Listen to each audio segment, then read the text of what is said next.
Сәлеметсіздер ме, құрметті 6 сынып оқушылары. Бүгін бізде қазақ тілі сабағы.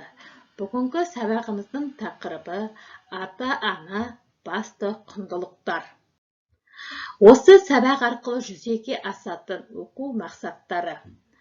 Мәтіннің құрылымдық ерекшелігіне назар аудара отырып, жетекші сұрақтар арқылы негізгі ойды анықтау. Мәтіндегі орфографиялық және пунктуациялық қателерді сөздіктерге емле ережелеріне сүйеніп түзету, редакциялау. Келесі мақсатымыз бұл екпіннің түрлерін сөз және сөйлем ішінде орынды қолдану. Бүгінгі сабақта мынандай бағалау критерийін қолданамыз. Мәтіннің құрылымдық ерекшелігіне назар аудара отырып, жетекші сұрақтар арқылы негізгі ойды анықтайды.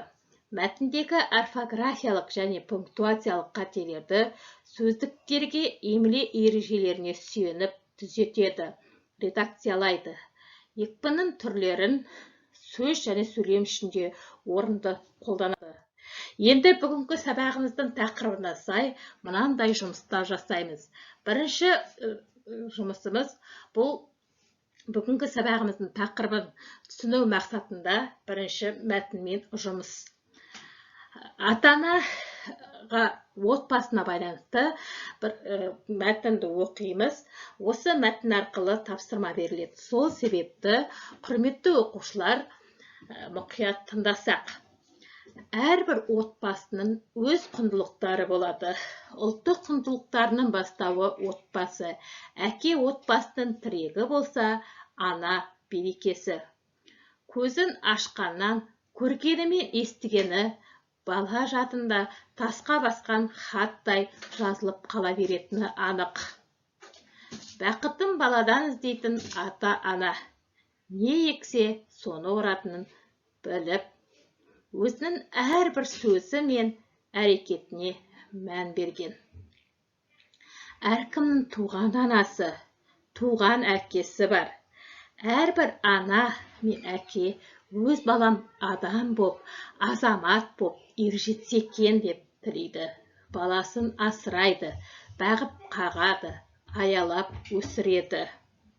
Ата-ананың балаға деген мейірінде, қамқорлығында, оның келешегіне күткен зор үмітінде ешқандай шек жоқ.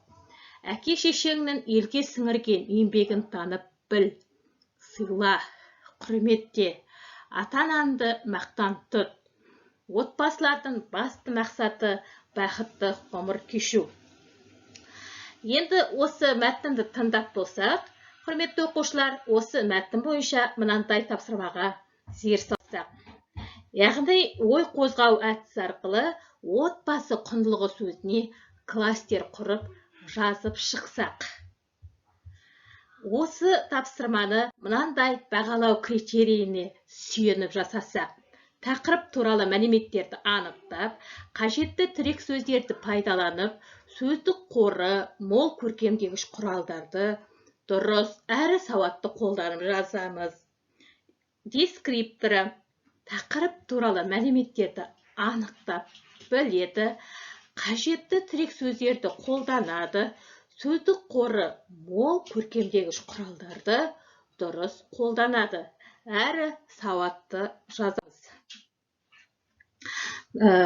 Берілген тапсырма түсінікті болса, барлығымыз отбасы құндылығы деген кластерді жазып болсақ, келесі біздің грамматикалық тақырыбымыз ол екпін және екпіннің түрлері.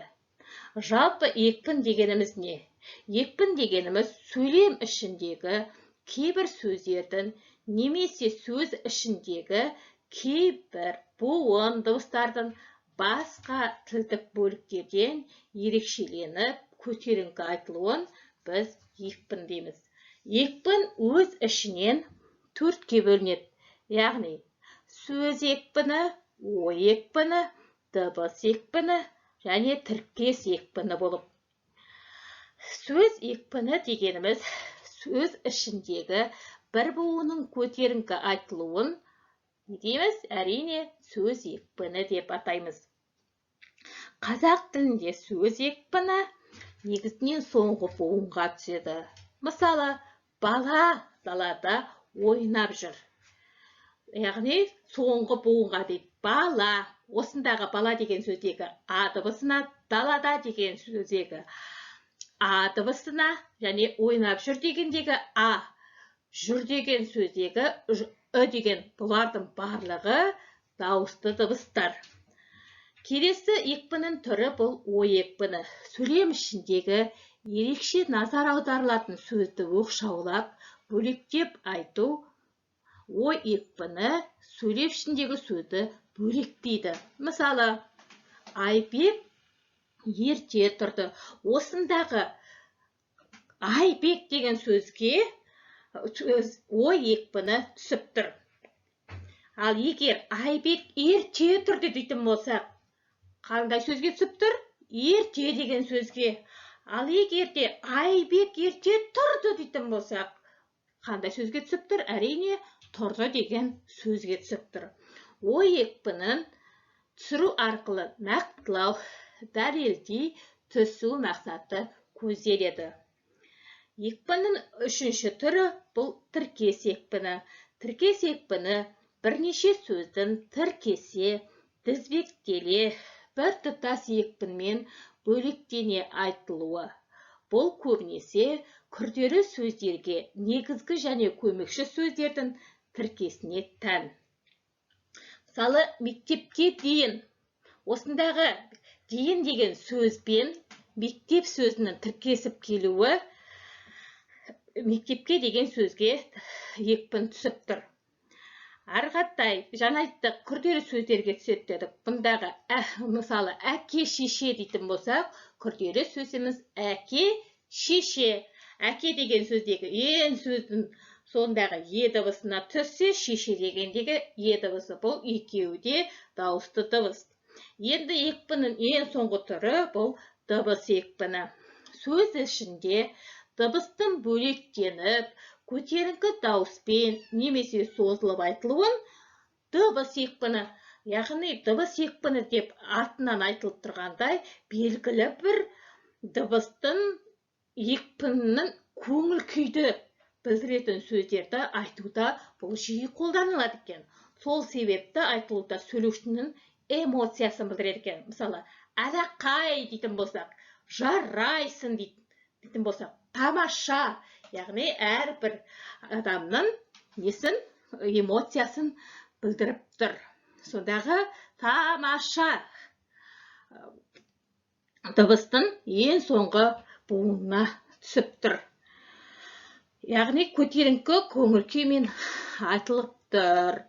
Енді осы бүгінгі сабақтың тақырыбына сай біз келесі тапсырмамыз бұл хат жазу әдісі арқылы, яғни әрбір отбасы мүшелеріне байланысты құттықтау сөз жазсақ, мынандай тақырыпта: мен отбасымның мүшелері, менің отбасымның мүшелері тақырыбында, яғни ата-анана немесе іні қарындасына құттықтау сөз жазсаңдар. Енді бұл менің отбасым мүшелері. Бұған кімдер жатады?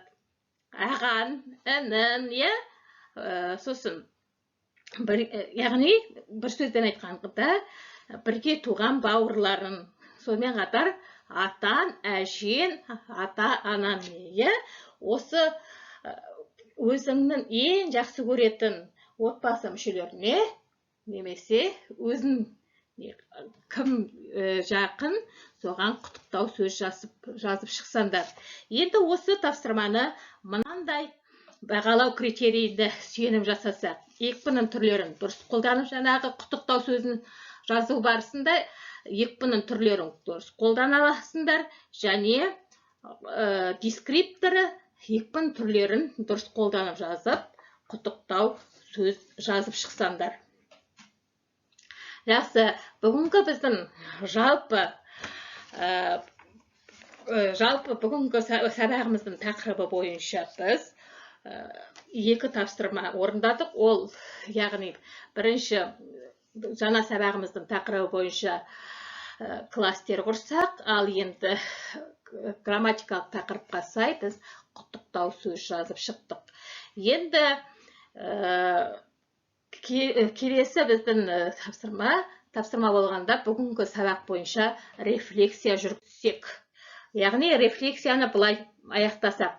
3 ең сиқырлы сөз маған берер күш. Яғни оқушымыз, балалар, сендер ата-анасына деген сүйіспеншілігін ұшақ сөзбен жеткізсеңдер, яғни өздерінің ата-аналарына деген сүйіспеншілігін берінді.